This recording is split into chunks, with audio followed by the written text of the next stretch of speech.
Hi, everyone. I'm Jess McIntosh. If we haven't met already, it is lovely to see you here. Thank you so much for taking this time in your night to do this. I've been working with Red Wine and Blue for several years now, honestly, because I think that you guys are the ones that are going to save democracy, and I'm very, very happy to help. I have about 20 years in political campaign experience, so I'm one of the few Red Wine and Blue folks who come from that like political DC world. And it's not something I'm proud of, but it has given me a certain set of skills, and occasionally I can put them to good use. Tonight, we are going to be going through some very exciting research on what best counters the quote unquote parents' rights narrative. They've done an excellent job of branding that. I'm sure you all know what the parents' rights fight is. That is because they have said it relentlessly. And so what Red Wine and Blue did was partner with a couple of very important educator organizations to do some really serious deep dive research into how people understand the parents' rights narrative and how we can best fight back. So if you're seeing something and you're like, this sounds interesting, but how does it apply to the conversations I'm having? I want to know about it. If something strikes you as odd or something that we need to talk about more, let me know. Let's do it. I want this stuff to be able to work for you all because you all are the ones, you're the ones doing the work. You're the ones on the front lines having the conversations with your friends and your family and your neighbors. And as you will see from this research, those conversations really, really matter. Okay. So let us get started. I'm usually joined by Diana from Advocates for Youth, but tonight you are stuck just with me. But I do work with both organizations, so I was very happy to sit at the intersection of this research, which frankly was long overdue. I'm thrilled that Red Wine and Blue and Advocates for Youth both undertook doing it. They did so with the polling research firm Perry Undum. I've been working in what I would describe as feminist politics pretty exclusively for the last decade or so. And Perry Undum is the gold standard of understanding gender, understanding issues that are typically relegated to women's issues. That's the firm that pays attention to them. So they were a natural fit, and I think I'm very happy that this was the way that this project went done. This is how we did it. And this is a little bit of like a pulling back the curtain on how polling works, because I'll explain it. You'll see qualitative and quantitative. Quantitative is the kind of polling that you usually think about, right? Somebody calls you on the phone, you answer a survey, you hang up the phone. That is quantitative research. Qualitative research is way more invested in time. It is focus groups, it is long-term conversations, it is inviting people into digital spaces, asking them questions, and then inviting them back in a few weeks to see how their opinions have changed. So any really good research is done using both. You need both the quantitative and the qualitative data to have a real understanding of how your audiences are reacting to things. So if you ever wanted to know how that works, that's how it happens. So what the data has suggested, this is really important, is that the majority of the public is vulnerable to the parents' rights narrative. Now, vulnerable means they don't know enough about it to reject it out of hand. So 58% of respondents don't know enough about the parents' rights narrative to understand that it is something that they oppose. That means it has narrative power. So that should freak us all out just a little bit. 58% is real high.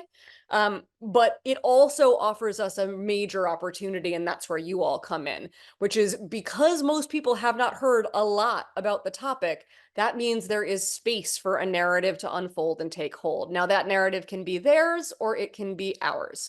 And that is why we want to make sure that you are all armed with the truth, with facts, with all of the info that you need to dispel the disinformation of the quote unquote parents' rights narrative. So let's talk a little bit about our audiences. This is very interesting. Our audiences did not fall into normal categorizations. So basically, what we learned is that there are people who should be on our side about things, ending book bans, protecting sex ed, making sure that US history is able to be taught in schools, all of the protecting trans kids, all of the things that fall under that parents' rights rubric. There are people who should be on our side fighting for this stuff in every political persuasion. There are Republicans, there are independents, there are Democrats. Also, There are people who simply cannot be moved to take action at all. And they are also in all three categories. So there are some Republicans who may agree with everything that the parents' rights narrative is trying to sell. They're just never going to do anything about it. At the same level, there are some Democrats who agree with everything that we would say about the need to have a well-rounded education and facts in schools. They're just not going to do anything about it. So that's really interesting. It gives us a big cross-section of political ideology to look for. You'll see there's no racial or ethnic group that is a monolith on this issue. Women, including moderate women, are a big part of every single one of these segments. So basically what I'm telling you is that your audience might be anywhere. Might be any friend that you have that would be really interested in hearing what you have to say and talking about this issue. So you can see over here that there are the two audiences in blue. Those are Democratic base, right? You've got primed and ready. We'll talk more about them. And then you have the aligned immovables. They're just not going to do anything for us. They just never will. It's too bad, but they're never going to join a webinar on a Thursday night, and they're not going to turn out for their school boards. In the muddled middle, you'll see we have the same thing. We have persuadable activists, and of course, we're going to talk more about them. But then we also have these disengaged moderates. You're not going to be able to get them, so we're just going to let them go. On the opposition side, it's the same thing. You'll see this disengaged opposition section. They also have a very large section of people that simply will not take action on this issue. But we have enough of an audience that is movable to go on, and that's what we're doing. So we are talking about the primed and ready audience, and we are talking about the persuadable activist audience. So primed and ready, that's our core base. That's if you're attending red, wine, and blue troublemaker trainings, that's you. Interestingly, most people who fall into that category for us are not parents. So don't think exclusively about talking to parents about this issue. Some of our best and most committed activists on it, myself included, are not parents. So keep that in mind. It's a much broader audience than you might be thinking about. Persuadable activists, these are moderates. They don't really have a hard red or blue political ideology. They might think that parents' rights sounds good, but as soon as you start to talk about the policies that come under it, they oppose it. They're not in favor of book bans. So these are the kind of folks that you are looking for. These are the two audiences, and everybody's got them in their network, obviously. Okay, so background. Most Americans haven't heard enough. That means either side is able to get to them and persuade them. That means that if you use compassion and facts, frames that resonate and educate and inspire to take action, we will actually be able to get these people not only to believe us and to trust us on the parents' rights issue, but to do something about it, to show up at a school board, to vote, to pay attention to what's happening locally. And we'll go through the top themes. Focus on youth impact. So many bans. The bans are about control, and meet parents where they are. We will do a deeper dive into each one of those 4 themes, but those are the 4 that popped in the qualitative research that we did. So let's start with youth impact. This might sound super intuitive, so I'm going to break it down. Like, focus on the kids. This sounds obvious, but it's not. And if you consider the opposition frame, you'll see why it's not. They called it parents' rights, right? So they're talking about the parents. What we're going to do is talk about the kids. And that is actually one of the major fundamental differences between our two, you can't even say Republicans and Democrats anymore. That's one of the major fundamental differences in our political divide in the country, is how people think about parenting. Our side typically has a very kid-centric focus. You know, parents should provide a safe and welcoming home. Kids should be given the tools that they need to succeed. Childhood is about opportunity and creativity and socialization. The other side feels very differently. Parenting is about making sure that your kids learn obedience and discipline. Your kids should be seen and not heard. The parents' lives are central, and the kids' lives work into that. It's a really different worldview. So I might want to say, hey, my freedom as a parent is being infringed on by this because I want my kid to be able to read this book that you want banned. But that is not the argument that's going to work the best with the audiences we want to read. The best argument is about what my kid loses out on when we ban that book. So focus on the kids, focus on the young people. People are most worried about children's well-being and safety. When you poll parents about their number one concern in schools, and this surprised me, I thought it would be quality education or funding, it's bullying. So talking to people about what the parents' rights agenda does, what the Moms for Liberty agenda does to promote bullying, that's you're gonna find agreement there. Almost everybody universally is worried about bullying, worried about well-being and safety at school. Our audiences are most concerned about how the policies affect the kids, right? So it's not really about society and parents, it's about what it does to the kids. And they are less likely to view the policies through the parents' lens, which is the opposition's frame. So let's talk about what happens to the kids. So the most concerning impacts for the kids fall into two categories, really. One of them is like a loss of knowledge, and you'll see this in the first few bullet points that we have here: loss of knowledge of history, access to high quality, well-rounded education kept coming up, which I think is interesting because it's different. Like saying you want your kid to have a well-rounded education is different than saying you want your kid to have a quality education. And it kept coming up. Like people really want their kids exposed to different viewpoints and different information. That's what schools are for. They understand that. Loss of access to books, loss of freedom to learn about the world and all who are in it, loss of access to different perspectives and views. These are things that parents are citing as concerning for them about the parents' rights agenda. Becoming narrow-minded, like that's real. Like people really don't want their kids to lose out on access to perspectives and views and information that might change the way they think. They don't want them to become narrow-minded. They want them to have a well-rounded education that prepares them for the world. The second bucket that really impacts the young people that we're talking about here is that loss of safety and protection at school, facing more bullying in schools, facing more mental health issues, especially after a couple of years of pandemic. Everybody understands that there's a mental health crisis among our young people. Policies like this will exacerbate that. And that's something that really resonates with people. So it's the loss of the well-rounded education, different perspectives, and it's the loss of safety, increased bullying, increased mental health issues. So here's a few ways of talking about this. You can all get these slides, and obviously this is being recorded, so don't feel like you need to write them down super fast. But here are a few ways to consider talking about the impact that the parents' rights agenda has on kids. Kids are losing their basic rights, like safety and access to knowledge about themselves, their bodies, and the world. Teaching empathy is one way our schools are working to reduce bullying. This is an excellent talking point when you are talking to somebody who is like, look, I want schools to focus on reading and writing and arithmetic, and I don't understand what any of the other stuff is. Look, teaching empathy is actually one way that our schools are working to reduce bullying. So let's make sure that kids get the information that they need in order to be safe. It can be uncomfortable, like let's acknowledge, let's meet people where they are. It can be uncomfortable to learn about dark aspects of our past, but kids need to learn accurate history so they don't repeat it. So go ahead and say, yeah, it's not fun to learn that America has some things in its past that it's not particularly proud of, but how are we going to fix the present or make the future something that we are proud of if we ignore it? Schools should be a place where kids are safe, inspired, supported, and treated with dignity. This is one of those value statements that almost everybody you're talking to is going to agree with. And once they agree with you that schools should be where kids are safe and treated with dignity, you're on a much more productive footing to keep talking about, well, great.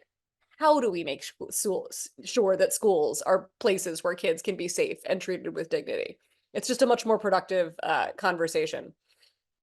So many bans. I have phrased it this way because usually I am telling people, please don't give me a laundry list, right? Nobody wants to hear that this is a problem, this is a problem, this is a problem, this is a problem. It's like, just give me an umbrella value statement and call it a day. That is not what we need to do here. We actually want to spell out the overwhelming number of bans because that number makes people realize that it's a political agenda.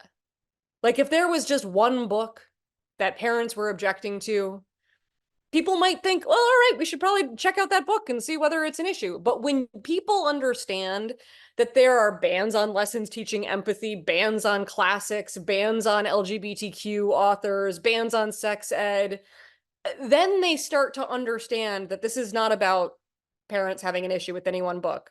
This is a political agenda. And that is where they start to really question what the parents' rights folks, what the Moms for Liberty folks are saying about it. Also in here, so as you're listing these bans, and you'll note none of these are like bills, like none of these are like, SB 127, or like they're all using plain English language. But they are all different bans that are happening throughout this country.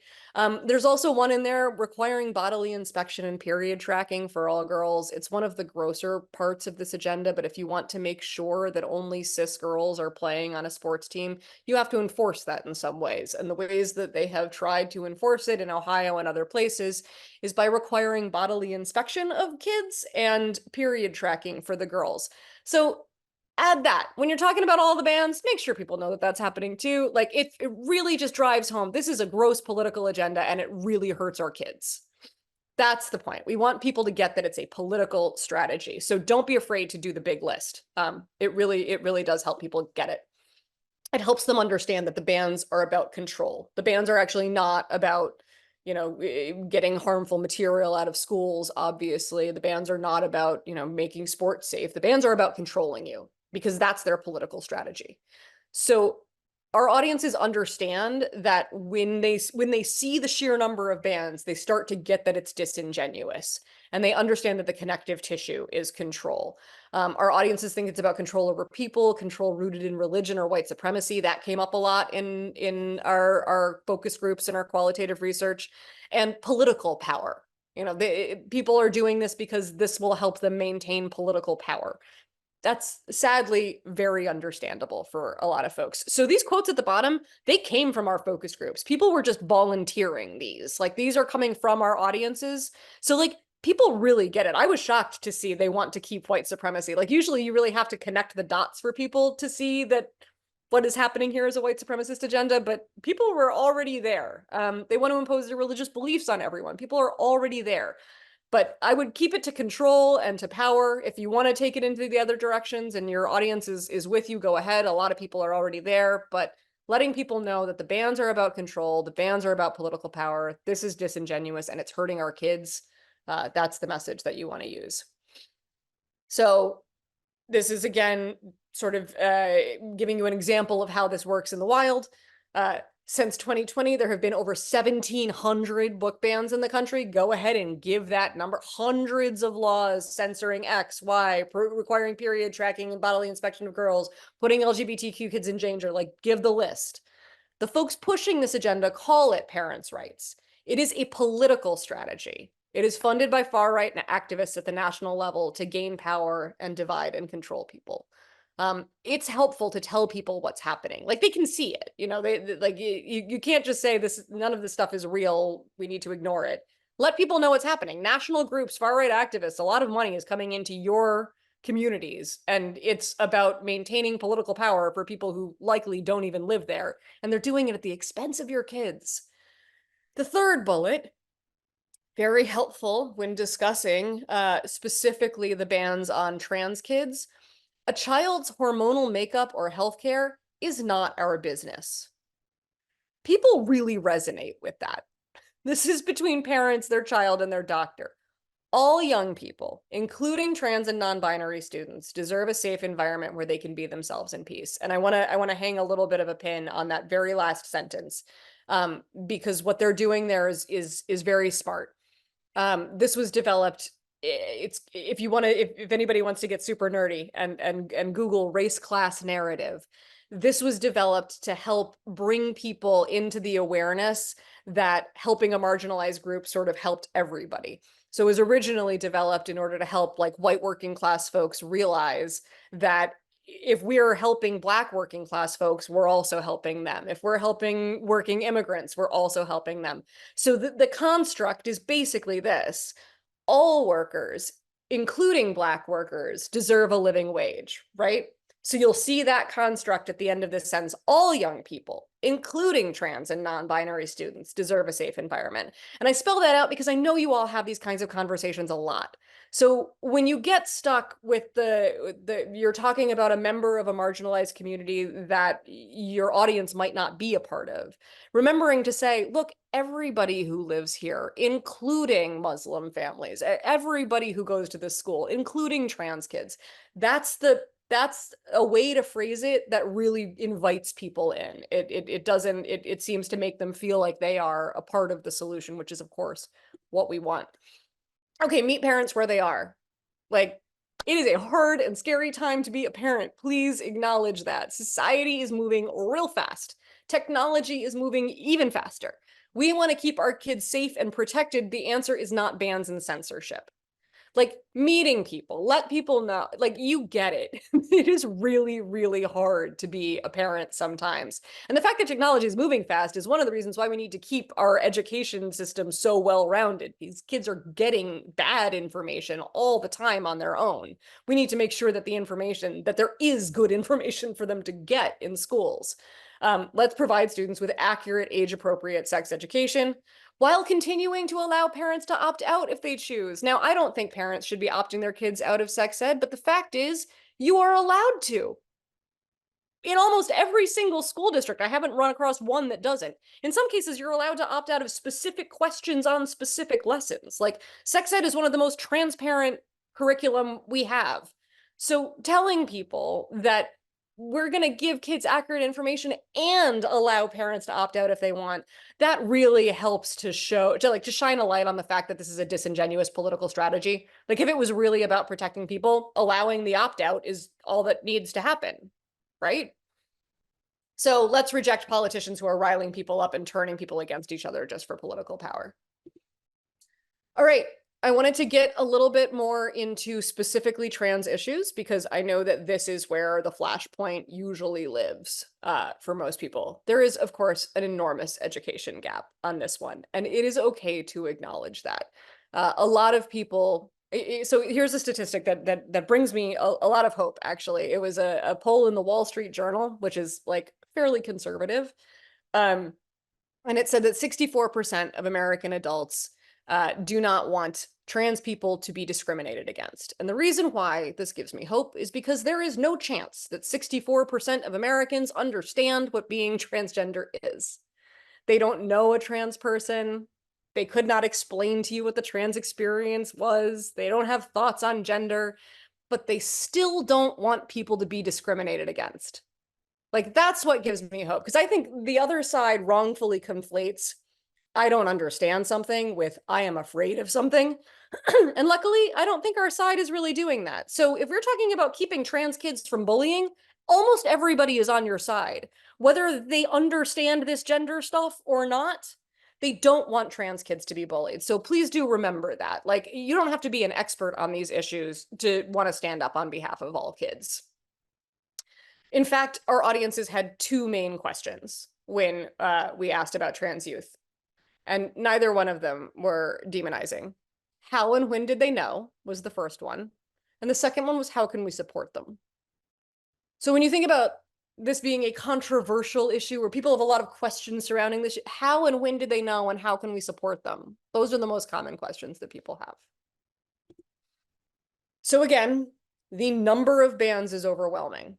Talk about the laundry list of bans. They are banning trans kids from getting supportive healthcare.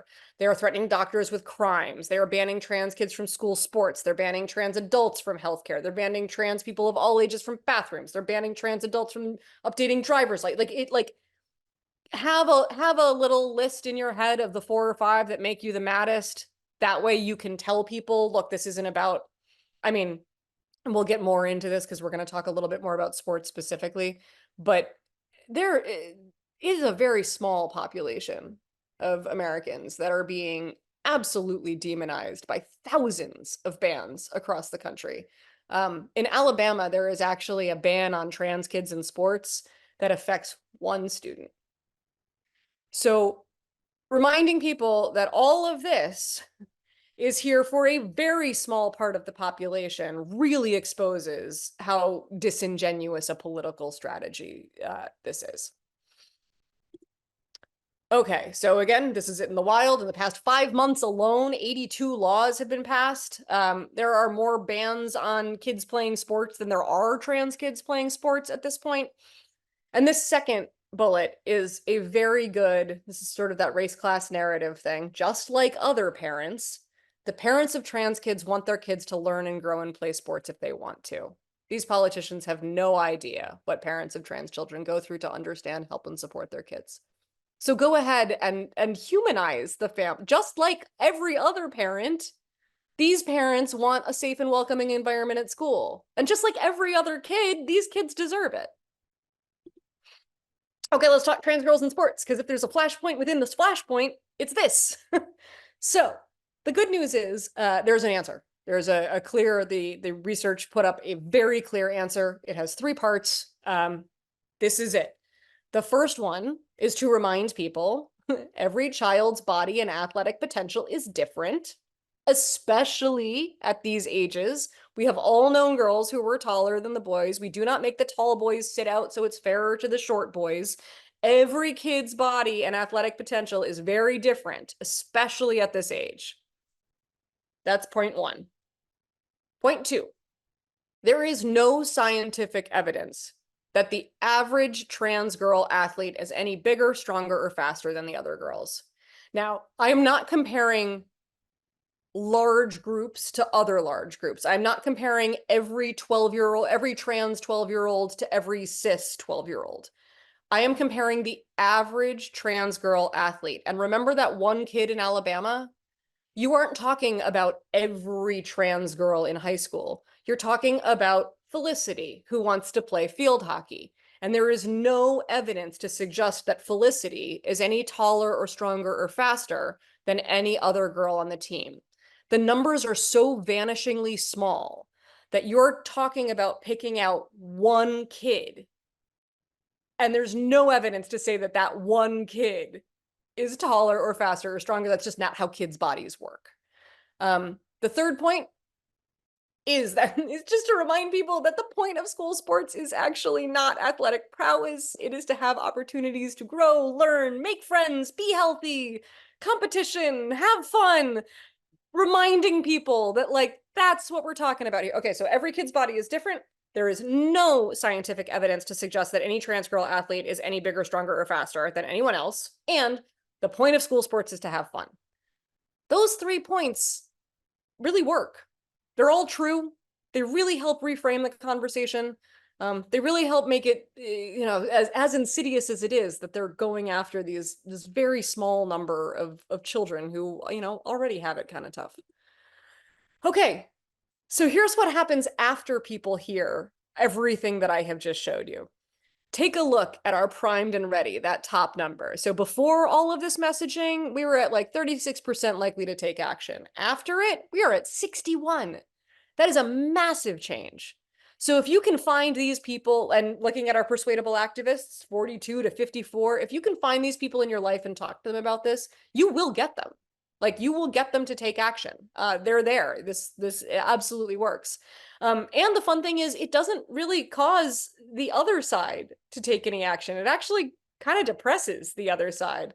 That disengaged opposition, they go from 12 to 0. So this is the kind of messaging where it works really, really, really well on the people that we're trying to reach, but it doesn't cause any harm if it goes wider than that. So don't worry about bringing this anywhere. Just going back on the takeaways, I'm reminding you all to focus on the impact on kids rather than the impact on parents or society. Most concerning impacts on kids are the loss of history, well-rounded education, and that loss of safety facing more bullying. Talk about the collective bans, the collective set of policies that fills awareness gaps, that makes people really want to act because they understand that it's a political strategy and it's about controlling people. Don't be afraid to list them out. Talking about control and power, people are kind of already there. They get it. They understand that this is that politicians want to control people in order to gain political power. And that's what's happening here. They want to impose their religious beliefs on everyone. They want to divide people. They want to make everyone look and think like them. It's okay to tell people what's going on. Especially when they're doing all of this at the expense of our kids. It's very important to tell people what's going on. If you're talking to parents, and remember, don't just talk to parents, meet parents where they're at. It's about conveying hope and empowerment in your communications. That means like acknowledging that stuff is really hard and scary too. And it's okay to not be an expert on any of these issues. We're just, we're just here to get informed and support each other and help our kids. So the best narrative describes a problem, raises awareness, centers some of the most concerning policies, describes the underlying motivation, meets parents where they are, frames the impact on kids, highlights safety, emphasizes a call to action, and Red, White, and Blue is full of calls to action. So remember that, like, fear is what they're using. And fear can be really quickly paralyzing. So we want to make sure that we're talking to people about standing up on behalf of our kids and what we can do about all of this. Somebody had asked about how we could expect Moms for Liberty to be honest, and I said we don't. We don't. And I said, but I felt like the answer is what you have been talking about, using this research to frame how we do speak with folks when they do have questions. Yeah. So and remember that, Moms for Liberty is going to say parents' rights, and parents' rights is going to sound good to a lot of people. But when you say the parents' rights agenda is about banning books, it's about banning history, it's about banning trans kids from playing sports, it's about period tracking and bodily inspection for girls, it's about when you tell people what the parents' rights agenda is about, they back right off of it. So, it's kind of a they can lie all they want. The reason why they are lying is that they can't win on even ground. And that is sort of helpful to remember. Like they are lying because they know that their agenda is not popular enough to pass honestly. That means if we tell the truth real loud, we win. Right. So somebody asked, what age are we talking about? You had mentioned, and I think you were talking middle school, right? And maybe high school. Yeah, I mean, it's all ages. All ages work here. And yes, somebody will always bring up scholarships. In that case, I would ask the person who is very concerned about scholarships whether there is a trans kid playing on their child's team that they are concerned about taking the scholarship. The answer will be no. So do you think incorporating these talking points into a letter to the editor or guest opinion would be a helpful way to reach some people with this message? Absolutely. Like, absolutely, yes. Wherever you can find a platform on this. I think absolutely. I would also look for where the disinformation shows up. Where is Moms for Liberty talking? Like, are there flyers at your school drop off? Are they writing letters to the editor? Anywhere you see them, you should think about showing up. Somebody asked about countering, I think that's Minnesota Parents Alliance seminars with a seminar using your slides. I love doing webinars with and trainings wherever it's helpful. I'm not sure. I don't know about the Minnesota Parents Alliance. Is this like a Minnesota M4L situation? That part I don't know. Somebody is asking. So But Jill, can you expand? yeah, Oh, yes, yeah, just it like makes Moms for sense. Liberty. So I mean, like I said, their audience is different than our audience. So like, I am less worried about getting. If you've already joined a Moms for Liberty webinar, chances are you're probably not in the two groups that we could get to take action on this issue. You are probably not in the primed and ready or persuadable activists. Now, I'm saying probably. And if you know somebody who you think should be on our side but has attended it, by all means, work on that person. Like, they should know. But the worldview is really so different that if I showed their people these slides, it wouldn't connect because they're not thinking about the impact on kids. They're thinking about the impact on parents. That's why they're calling it parents' rights. I would have to use a completely different argument to explain to them why this was bad. Because they don't really care that much about their kids getting a well-rounded education. They want their kids to learn discipline and obedience and the rules that govern the way society works as they think it should. That's what they're after. So like, yes to being in the same spaces, but don't think that you need to get the same people. Does that make sense? It does. I think one of the things that you said that Yeah. really stuck with me was the fact that we have now passed more laws about banning trans kids in sports than there are trans kids in sports. And I Yeah. knew that, I suspected that to be true, knew that to be true. And that's the thing. They're banning one kid in a state. One kid in a whole state, and that kid knows who they are. And Like, that's awful. That's a it's horrible awful. thing It's to absolutely know awful. that the legislature, to know that who you are, who know yourself to be is hated so much by a large group of adults who are a legislature that they have created a law just against you is Yep. got to be horrific. And look, the scholarship thing comes up a lot. And like, I don't mean to minimize it. The likelihood of somebody's kid losing out on a scholarship to a trans athlete is vanishingly small.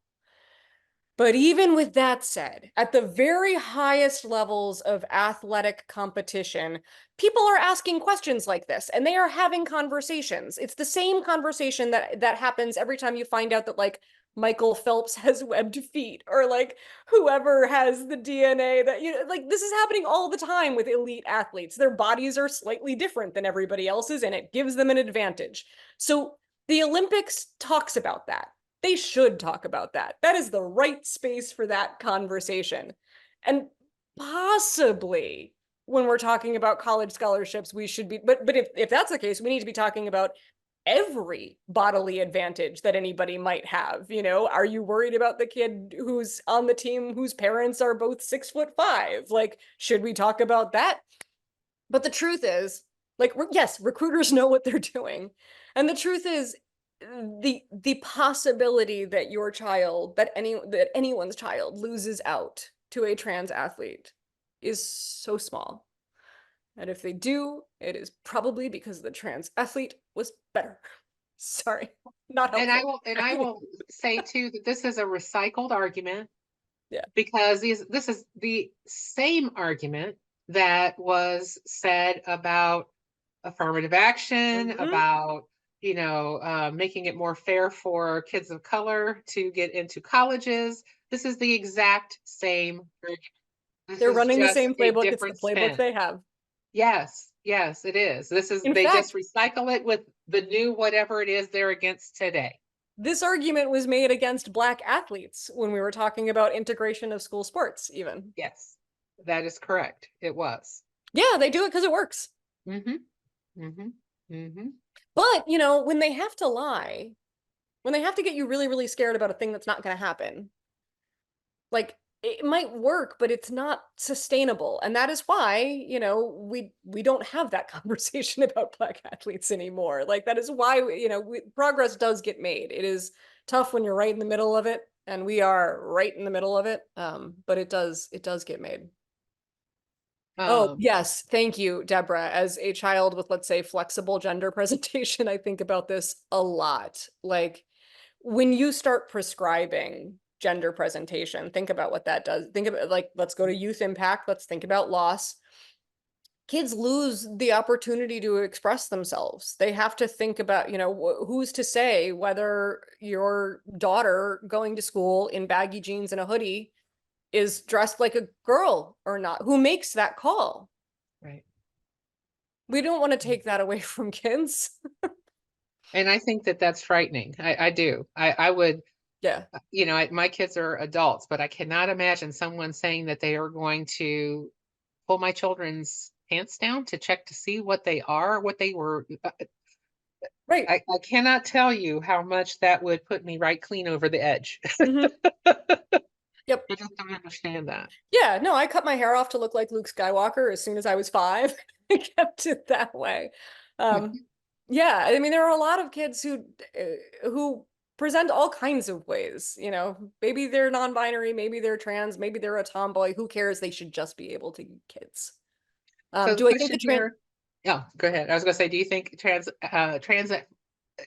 athletic resistance also speaks to the locker room issue and not just perceived competitive advantage? I tend to hear it as competitive advantage. That's usually how it shows up. I think that the bathroom issue, they overplayed it so badly a few years ago, and schools have really solved for this. Most schools just have a gender neutral bathroom available, and most kids choose that. So I think the locker room bathroom issue is receding a little bit. And they seem to really be on the competitive advantage thing. Like if you were to go to the right wing sites, like it would be filled with, trans athletes doing great things, and that would be supposed to scare you about their competitive advantage. It's a lot less. I think, and we're talking about kids, so the locker room issue, I think, is a little. Yeah. Yes, Leanne. If I were forced to wear dresses and heels, oh boy. And I can be a girly girl, and even I don't want to be forced to wear dresses, and I definitely don't wear Exactly. heels. I wear Converse every day. I have them in all the colors to match all of my outfits, and I Me wear them too. every day. Me So, too. I think that this entire argument, I mean, honestly, as someone who is going to be 59 in a few days, I think this is the most ridiculous argument ever. I really do. And I remember being these ages and not even wanting to undress in the locker room at all. So, Right. and it Right. had nothing to do with what anybody else thought. It was what I thought about myself. Yeah, everybody's hiding behind the locker room door anyway. Like it's like just please don't make it harder for the kids. It's already hard enough to be that age. That, that, that part right there. Um, what did somebody say? Oh, dress codes, man. Yeah. Oh yeah, dress codes and freezing in the winter. Yes. Well, those are all of the questions that we have right now. What are some parting things that you might want us to have? I mean, you went over your points and all. Is there anything else that you want to give us some parting wisdom? Because we are going to be having these conversations out there. It's going to, whatever they can bring up to, stir the pot, if you will, Right. is going to be somebody asked where they can get the slides. There will be an email that'll come out to you that will make sure that you have access to them. I would just tell you to feel confident in having these conversations. Like the vast majority of people will agree with you. The vast majority of people won't take action, which is why you need to have so many conversations. But most people will agree with you, and a really good chunk of those people will hear what you have to say, realize that we're in crisis, and stand up and do something about it. And so it's like you will make the difference. Like your willingness, your courage in having these conversations, in talking to your networks, that's what's going to make the difference. And when you think about the kid in Alabama, like it's really amazing that they have so many people on their side, who have never met them and don't know them and don't even know their name, and they're doing it anyway. And it's for all of our kids. It's kind of a no-brainer, but all kids, regardless of how they identify, learn better in an environment that treats everyone with dignity. Mhm. Every single kid, your straight, cis, male, white kid is going to learn better in a school that treats gay kids with dignity. That's it's actually medically proven fact. So thank you again for everything that you do, for being here tonight, and for everything that you will do, on behalf of all the kids. Thanks a ton. And thank you so much for coming to this evening and sharing with us. There have been this has been so helpful and informative, and thank you to you, Jess. You always knock it out of the park. We'll do it So, again in really June. appreciate it. So if you have a friend Yes. you want to be like, don't listen to me, you can hear that. Happy Mhm. to do it again. Perfect. All right. Well, thank you everybody for sharing your Thursday evening with us.